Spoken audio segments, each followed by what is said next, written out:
예후가 반란을 일으킴으로써 북이스라엘과 남유다의 정치적인 지형이 완전히 뒤집어졌습니다. 예후가 반란을 일으키고 아합 왕과 여호람 왕과 남유다의 아하시아 왕까지 모두 다 죽여버려요. 그리고 아합의 아내였던 이세벨도 죽여버립니다. 그리고 북이스라엘의 아합의 핏줄 70명의 왕자를 모두 죽여버리고 남유다에서 요람 왕이 병들었다는 이야기를 듣고 병문안을 올라왔던 남유다 아달랴의 핏줄까지 모두 싹 죽여버립니다. 42명.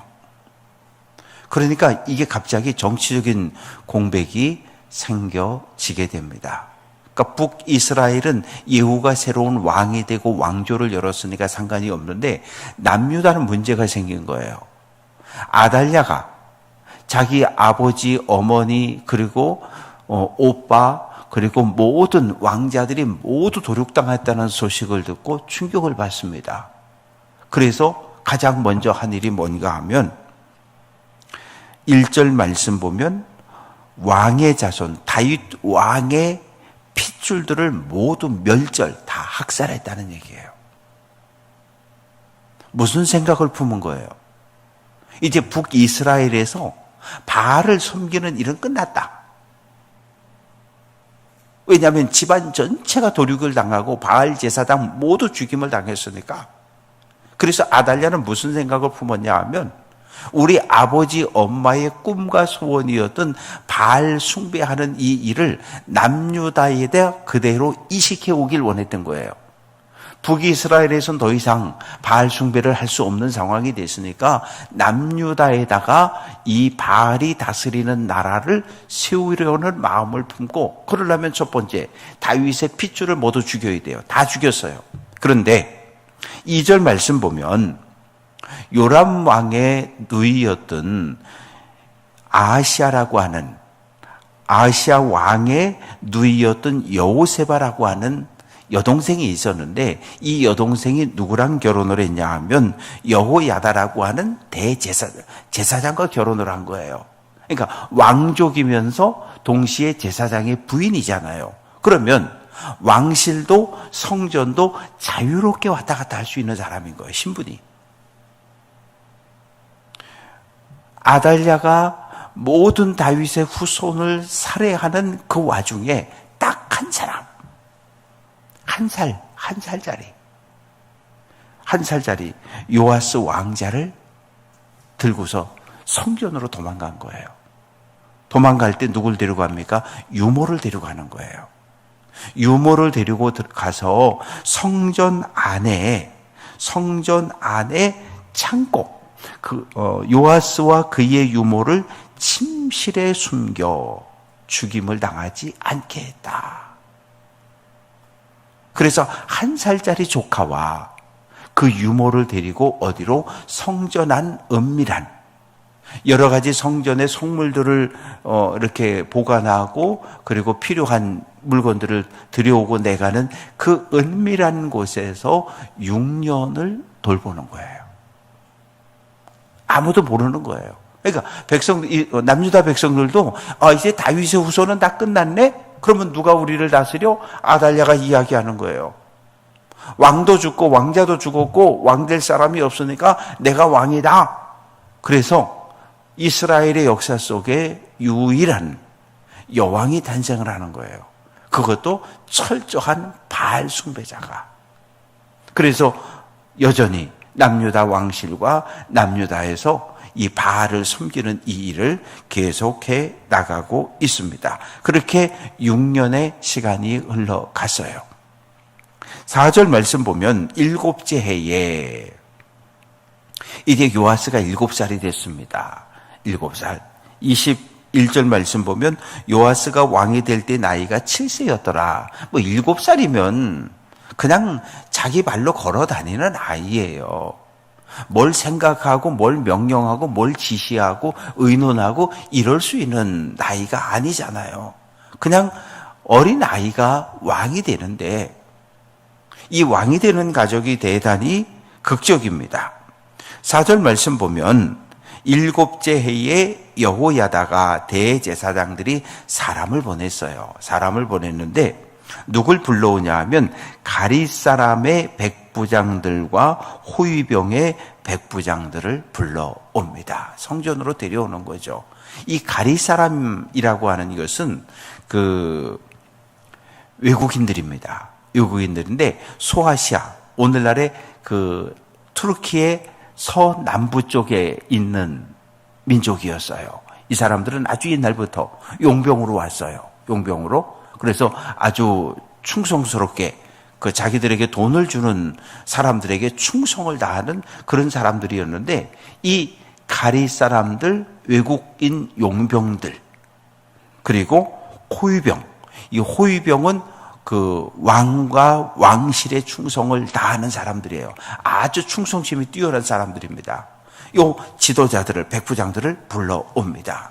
그리고 성전 안으로 데려가는데 4절 끝부분에 보면 여호와의 성전으로 들어가서 그들과 언약을 맺고 그들에게 여호와의 성전에서 맹세하게 한 후에, 성전에서 하나님의 이름으로 언약을 맺는 거예요.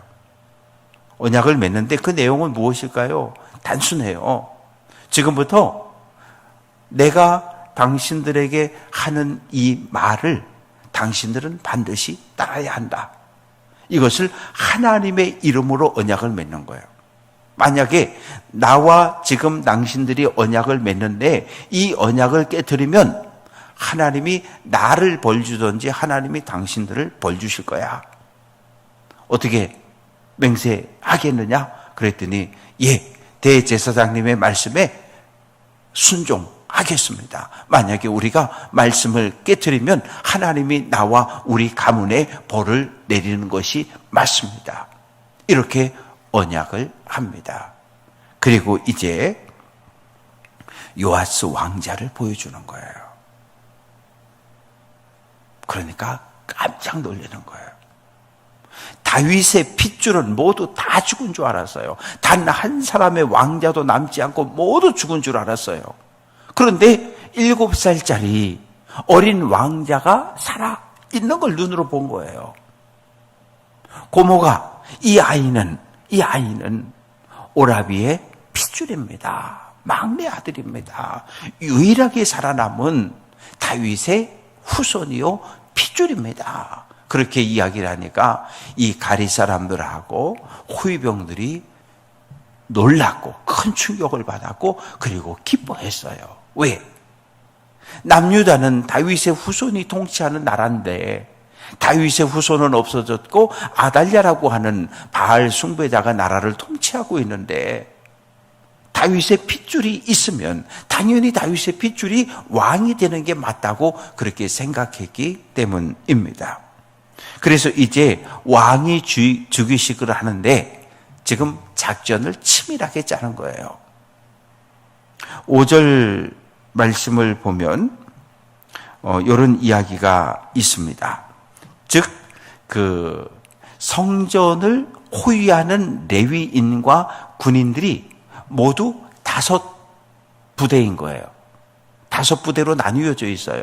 그래서 안식일에는 3부대가 움직이고, 예를 들면 100명씩이라고 한다면 안식일에는 300명이 성전에 들어와서 성전을 돌보고 지키고, 평일에는 2개 부대가 들어와서 성전을 지키는 거예요. 그런데 안식일이 되면 3개 부대가 들어오고 2개 부대가 나가는데 나가지 말라는 거예요. 들어오는 3개의 부대는 첫 번째 5절 말씀 보면 3분의 1은 왕궁을 지켜라. 왕궁에서 이 성전 정문에서 동쪽으로 쭉 가면 여기 왕궁이 있거든요. 그러니까 왕궁에서 성전으로 들어오는 문을 지켜라. 그리고 6절 말씀 보면 3분의 1은 수루문에 있어라. 수루문이라고 하는 이것은 왕궁에서 성전으로 오는 그 중간에 있는 아주 중요한 초소 같은 역할을 하고 있는 문이고요. 그리고 3분의 1은 또 성전 그 호위대 뒤에 있는 문에 있어라. 그래서 세 개의 안식일에 들어오는 세 개 부대를 배치하고 안식일에 나가는 두 개 부대는 너희는 나가지 말고 왕자와 성전 주변에 딱 포진해 있어라. 왕을 지켜라. 만약에 너희들이 경계하고 있는 그 안쪽으로 침범하는 자는 누구든지 죽여라. 그리고 왕자가 움직일 때 꼭 옆에서 호위하며 함께 가라. 그래서 왕자를, 요아스 왕자를 중심으로 해가지고 원형으로다가 완전하게 왕궁에서 성전까지 오는 문을 철저하게 지키고, 그래서 왕이 즉위식을 합니다. 그래서 이제 9절 말씀 속에 보면 요아스가 왕으로 즉위를 하는데, 나가는 사람, 들어오는 사람 모두 예를 들어 그저 5대니까 500명이라고 표현을 해볼게요. 500명이 모두 지금 한 자리에 모였고 그들이 무장을 합니다. 무장을 하는데 뭘로 무장을 하냐 하면, 다윗 왕이 예전에 전쟁에서 승리하고 이 노력한 전리품으로 가져온 칼과 창과 활들을 이 성전 창고에 봉헌을 한 거예요. 전리품으로. 우리가 전쟁에 승리한 건 하나님의 은혜입니다 라고 봉헌했던 그 무기들을 가지고 무장을 하게 됩니다. 그래서 성전 전체를 이제 군인들이 호위하기 시작하고, 11절 말씀에 보면 왕의 즉위식을 어디서 하냐 하면 예루살렘 성전 앞에는 보아스와 야긴과 보아스라는 두 기둥이 있어요. 이 두 기둥 사이에서 왕이 즉위식을 하게 됩니다. 그래서 12절 보면 첫 번째 왕관을 씌워주는 거죠. 어린 왕자에서 이제 왕이 되는 겁니다. 그리고 율법책을 건네줍니다. 웬 율법책입니까? 왕이 되면 일평생 율법책을 옆에 두고 읽어야 돼요. 묵상해야 돼요. 왜? 하나님의 뜻을 알아야 하나님의 말씀대로, 하나님의 뜻대로 나라를, 백성을 통치할 수 있기 때문이지요. 그리고 이제 머리에 기름을 붓습니다. 머리에 기름을 부은 사람은 누굽니까? 왕과 제사장과 선지자예요. 그래서 완벽하게 왕의 즉위식을 끝내게 됩니다. 그러자 안식일이 됐으니까 성전에 누가 왔어요? 백성들이 모여들었잖아요. 백성들이 성전에 왔다가 하나님을 예배하러 왔다가 갑자기 거기서 왕의 즉위식이 벌어졌는데 다 죽은 줄 알았는데 다윗 왕의 핏줄이 살아있다는 거예요. 그래서 오늘 왕이 즉위식을 한다는 거예요. 왕이 즉위식이 끝나자 백성들이 요아스 왕 만세, 요아스 왕 만세 소리를 지르기 시작해요. 그 소리를 누가 듣습니까? 왕궁에 있던 아달랴가 듣는 거예요. 아니 이게 뭔 소리야? 그래서 왕궁에서 혼자 들고 뛰어와 보니까 이미 왕의 즉위식이 끝난 거예요. 그러니까 아달랴가 뭐라고 외칩니까? 14절 끝부분에 보면 옷을 찢으며 분한 거예요. 화가 난 거예요. 그러면서 반역이로다, 반역이로다. 아니 반역은 누가 했어요? 지가 했잖아요. 아달랴가 했잖아요. 아들이 죽었으면 왕자들 가운데 장남을 찾아서 다음 왕위를 이어가면 되는데 다 죽였잖아요. 자기가 다윗의 핏줄을 모두 죽이고 반란을 일으켜서 남유다를 바알이 통치하는 나라로 만들려고 했던 것 자기잖아요. 자기가 반란을 일으킨 거잖아요. 그래 놓고 이제 6년 동안 왕노릇하다가 갑자기 요아스 왕이 즉위식을 하니까 반역이로다, 반역이로다 소리를 지릅니다. 제사장 여호야다가 명령합니다. 백부장들에게 절대로 아달랴를 성전에서 죽이지 말라. 왜? 성전에선 사람을 죽이면 안 돼요. 그냥 가게 두라는 거예요. 밀어내라는 거예요. 그러니까 아달랴가 욕을 하면서 왕궁으로 돌아가죠. 왜? 왕궁에 돌아가서 자기를 지키는 병사들을 데려올 생각이었죠. 그러나 가다가 15절 말씀 보면 죽이지 말라. 16절 말씀 보면 왕궁에 말이 다니는 길, 이 성전에서 나가서 동쪽으로 이렇게 밑으로 이렇게 왕궁이 더 낮은 곳에 있거든요. 그래서 왕궁으로 내려가는 그 길에 말과 마차가 다니는 길이 있는데 거기서 죽임을 당하는 거예요. 병사들에 의해서, 백성들에 의해서 아달랴가 죽임을 당하게 됩니다. 그리고 이제 17절부터 마지막 절까지 말씀 속에 보면 대제사장 여호야다가 우리말로 하면 섭정을 하는 거죠. 왕자가 어려서 왕이 되면 엄마가 뒤에서 섭정을 하든 고모가 섭정을 하든 우리나라도 보면 그런 거잖아요. 마찬가지예요. 대제사장 여호야다 고모부가 어린 요아스 왕자를 잘 이끌어 주는 거예요. 그래서 여호야다가 두 가지 행사를 진행하는데 첫 번째는 왕과 백성들에게 하나님과 언약을 맺게 합니다. 왜냐하면 그동안 신앙이 흔들렸어요. 왜? 아달랴가 바알을 섬기라고 강요했기 때문에. 그래서 이스라엘 백성들과 왕과 함께 하나님 앞에 언약을 맺는 거예요. 우리는 하나님을 왕으로 섬기겠습니다. 우리는 하나님의 통치를 받는 거룩한 백성으로 살아가겠습니다. 다시 하나님과 언약 갱신을 하게 됩니다. 그리고 두 번째는 요아스 왕과 백성들과 관계를 다시 맺어주는 거예요. 왕은 뭐 하는 거예요? 하나님의 말씀대로 나라를 다스리며 하나님이 주시는 지혜로 백성들의 신음소리를 잘 들어주겠습니다. 백성들은 뭐라고 외치는 거예요? 우리는 다윗 왕의 후손인 요아스 왕에게 충성을 다하겠습니다. 이 언약을 다시 한번 맺습니다. 그리고 백성들이 성전 안에 세워져 있던 바알 신당을 때려부시고 왕궁에 있는 바알 신당 때려부시고 그리고 제사장 mat단을 죽여버립니다. 그리고 군사들을 세워서 다시는 왕궁에서 성전에서 바알을 숭배하지 못하도록 여호야다가 명령을 내립니다. 그리고 이제 그때부터 백부장 또 가리 사람들 이 이방인 용병들 호위병들이 이제 성전에 출발해가지고 왕궁으로 가서 왕좌에 아달랴는 죽었으니까 왕좌에 왕이 앉아서 통치를 시작하게 됩니다. 그랬을 때 20절 말씀 보면 온 백성이 즐거워하고 온 성이 평온하더라. 오랫동안 백성들은 행복하지 않았어요. 왜?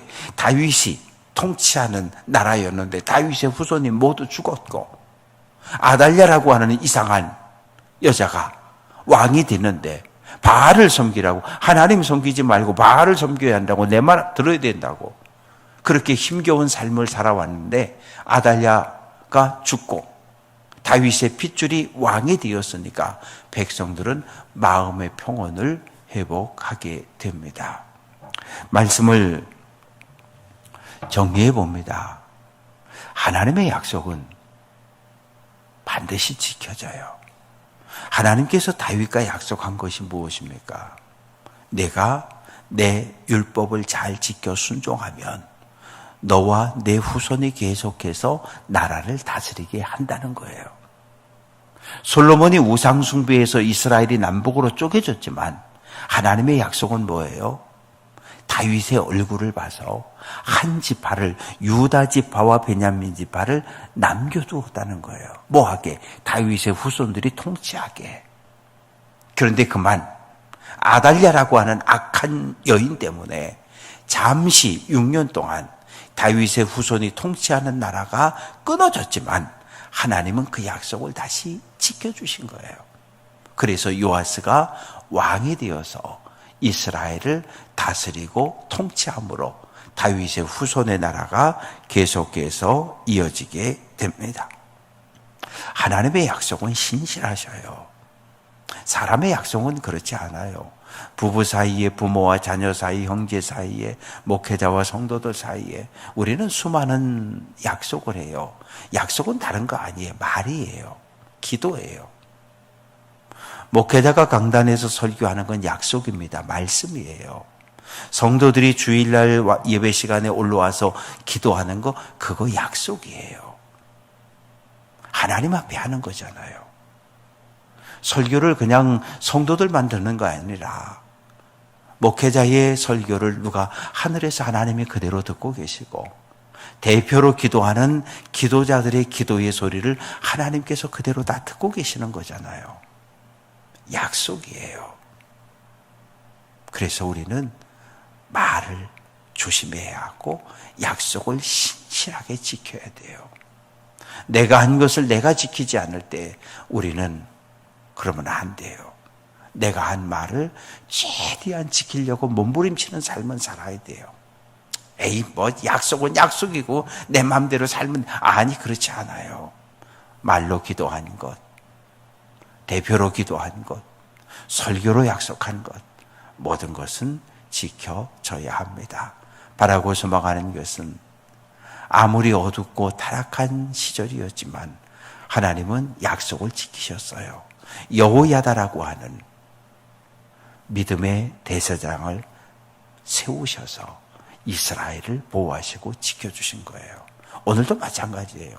하나님이 우리 교회를 사랑하셔서 여러분들을 기도자의 자리로 세우셔서, 기도하는 사람들로 세우셔서 여러분들을 통해서 주님의 몸된 교회가 세워지고 회복되고 부흥하게 성장하기를 원하셔요. 오늘 한 날도 하나님의 말씀을 마음에 품고 믿음의 길을 잘 달려갈 수 있는 귀한 성도들, 이 새벽 여러분들이 하나님 앞에 올려드리는 간절한 기도를 하나님이 들으시고 응답해 주시기를 주님의 이름으로 축원합니다. 기도합니다.